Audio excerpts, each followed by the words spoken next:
Alright, so it's no mystery at all that I was not a fan of chapter 137. The chapter, to me, felt very out of place and raised a lot more questions than it really answered, and it created a bunch of things that felt like plot convenience to me. It really made me worried for the ending of the series being a flop or being rushed, but after chapter 138, I can happily say that I was wrong. Chapter 138, in my opinion, is one of the best chapters we've gotten in a very long time. It took everything that was happy and didn't make much sense in the last chapter and threw it all out the window to give us something that is incredibly somber and depressing. This chapter brought a lot to the table, and it's insane how we're one chapter away from the ending, but there's still enough left to interpret that us theorists are going crazy. I'm going to talk about the chapter and provide some commentary for it, clearing up a bit of some misconceptions and also theorizing along the way, and then at the end, I'll go over what my thoughts for the final chapter are and this chapter as a whole are. So the chapter begins with the same upbeat and happy tone that the last one left off at, and we see the baby from a few chapters ago is still alive. This was a little bit of a relief. It's good to know that this baby survived. The colossal titans of the rumbling are falling to their knees, and the rumbling as a whole is likely coming to a complete stop. Our heroes come down and rest with a brilliant panel of Falco landing down in his bird titan form. I heavily believed in previous videos that Falco would be the one to inherit Eren's attack titan, but I think all the foreshadowing with birds and his freedom was to lead to this moment that Falco became the embodiment of the wings of freedom. Our heroes talk about the possibility of Eren being dead, and this triggers another one of Mikasa's headaches as she remembers their last conversation, which happened to be the one where he told her that he hated her. One thing I did pick up on is that Mikasa has had headaches for the entire story, going all the way back to chapter 1. They've been very prevalent since her Ackerman instincts kicked in, and Levi even appears to have headaches too in some scenes. The Marleyans then have a touching reunion with their families, Gabby finds her parents and Peak finds hers, and our heroes are looking on at these reunions happen and wonder if they made the right decision. Annie runs off to meet her dad after not seeing him for 9 years as Armin and Reiner resurface from their explosion. However, the hallucigenia alien thing survived Armin's blast, and they go to try to kill it when Eren catches a second wind. He turns into a colossal titan, which honestly made me really question how he can do this. Eren doesn't have the powers of the founding titan anymore since Zeke is dead, so how can he turn into a colossal titan? I was talking with Adil and Yusuf from Anime Balls Deep, and they made a good point that it's possible Ymir gave him access to the power of the 9 titans. There is no other way for him to transform into a colossal titan otherwise, seeing as the rumbling was seen coming to a close and his founding titan form was seen falling to pieces. If this is true that Ymir is giving him access to all 9 of the powers, then it's very possible that the Berserk titan from the anime is in fact Eren from the future. Eren in his Berserk form had glowing blue eyes like he currently has in season 4 of the anime, and he was talking about destroying the world and him being free. He also is running around and has teeth like the Jaw Titan, and the way his body seems to be overheating is very similar to the way the Colossal Titan is. But, of course, this is all under the assumption that the Berserk Titan scene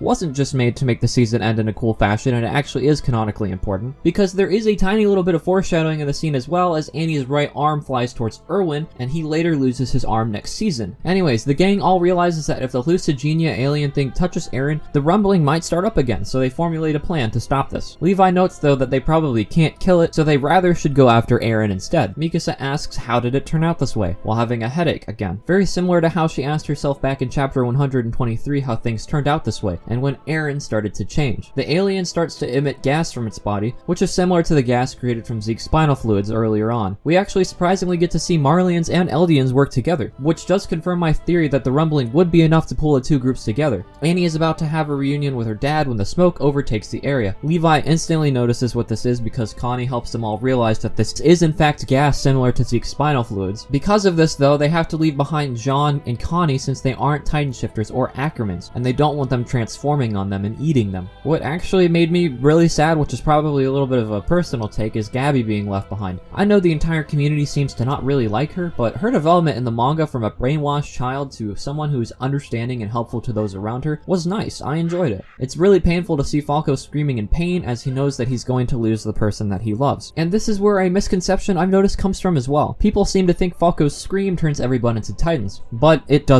We've seen through Zeke that people turn into Titans almost instantly upon hearing his scream. So because there is a really good delay between them transforming and Falco's scream, I don't think this was his doing. Especially since Jean and Connie have a conversation with each other in the time span that Falco screams and them all transforming. After this though, Jean and Connie have their last conversation with each other as they reminisce, and then before Annie gets to even say anything else to her father, everyone transforms. This, to me, was one of the most depressing scenes in the entire series. Not only do Jean and Connie most likely die, but we lost Gabby and her family, Falco's family, Reiner's family, and Annie doesn't even get to really connect with her dad after not seeing him for 9 years. It's just downright sad. I really hope that next chapter there will be some way of reverting everyone out of their Titan forms, but I wouldn't be surprised if this doesn't happen. I can hope though, I really can hope. All of the pure Titans are commanded by the giant worm alien thing, and they go to fight the plot armor Titan. Armin and Eren fight in their Colossal forms, and Reiner, Annie, and Peak hold off the worm. Mikasa begs that she wants to go back, remembering a panel of sleeping Eren from chapter 1. This is when Mikasa wakes up in a dream where her and Eren have run away together. There are a lot of parallels here with chapter 1, such as them collecting wood,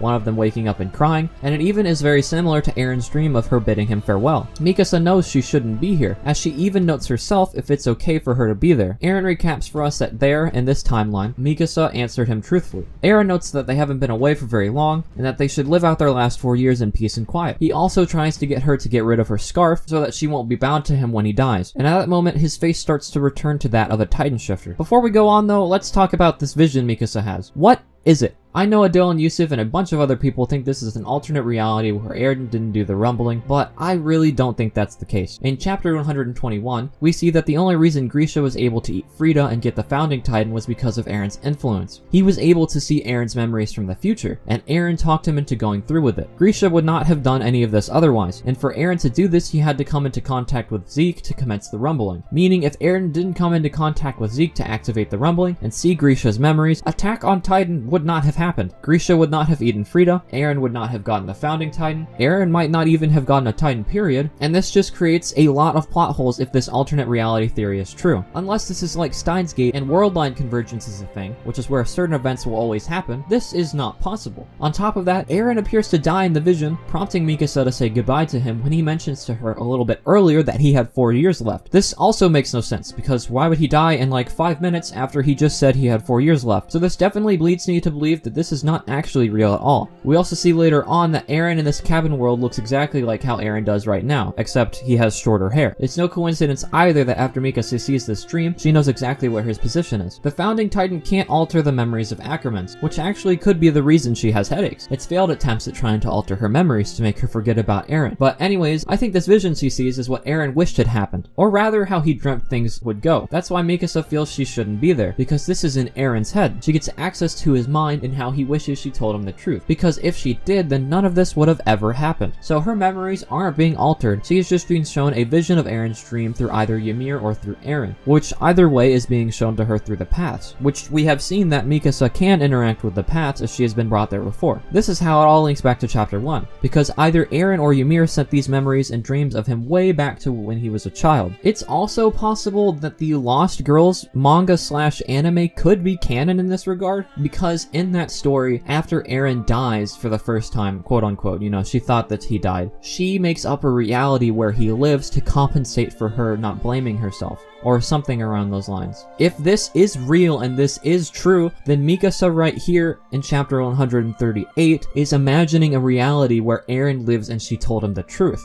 I believe the Founding Titan was said to be able to look into the minds of people, so it makes sense then in this regard that Eren saw Mikasa's dream, fake or false reality. Of course, this is a little bit of a stretch. I'm not super knowledgeable on Lost Girls because I myself have not seen it, but it has been pointed out to me that Mikasa did come up with a false reality in her head, which could possibly be what's happening here. Anyways though, besides that little ramble, after seeing this is how Eren would have acted if Mikasa told the truth, she comes to terms with her actions and knows killing Eren is her responsibility now. That is why she puts her scarf back on, because she knows now that Eren never hated her, and wants to kill Eren since it was her fault that all of this happened this way. They go and they break into Eren's mouth, and she goes to go and deliver his final strike. Eren looks at her with a somber look, but one where he seems to not regret anything. We then get Mikasa saying goodbye, and then the last panel is Mikasa kissing Eren's decapitated head with Ymir watching. At first, I thought this was weirdly cheesy and pandering to the Mikasa and Eren shippers, but I've since come to realize that Mikasa mastered reality of killing Eren with her being tender with him, which kind of is a little fucked up and very grim. Isayama, why would you do this to me? I believe Ymir watches on and smiles smiles at them because this means things are finally over and the Eldian people can be at peace. This is also notably one of the few times we actually get to see Ymir's eyes, and this also implies that Ymir likely helped Mikasa see Eren's dreams, and that she did give Eren the ability to turn into the Colossal Titan. Also, things would end up coming out this way. Overall, this chapter was 10 out of 10 in my opinion. In hindsight though, it does make a good portion of the last chapter feel pointless, but it's okay because this one was so awesome. 137 focused primarily on Armin, and this one focuses primarily on Mikasa, which means naturally the next chapter will focus on Eren, which is a fitting way to end the story. I'd also like to note very quickly that the number 138 is symbolic for compassion and inner wisdom, both of which Mikasa experiences in this chapter. The next and final chapter, 139, symbolizes the end of something and the beginning of something else. It means important change, which could be in the wrong direction. It depends. This could mean many things, but it likely is nudging towards the reincarnation theories, such as Ymir being reborn, or Eren being reborn, stuff like that. It could also be implying my closed time loop theory is correct, and Eren's life ends as he manipulates the rest of the world so that things will always start and lead to this very beginning. What is very interesting to me though is that the number 140 is symbolic for freedom, which I think implies that Eren will never reach the freedom he's always sought after. A lot of people are in denial about Eren's death, but I do believe he is dead here. It sucks that Falco wasn't the one to kill him like I thought he was, but I think this is much more fitting and much more poetic. Mikasa killing Eren is a great way to end her arc that started at the very beginning of the series. I still do think that Attack on Titan is a closed time loop manipulated by Eren, which I'm sure we will see happen next arc.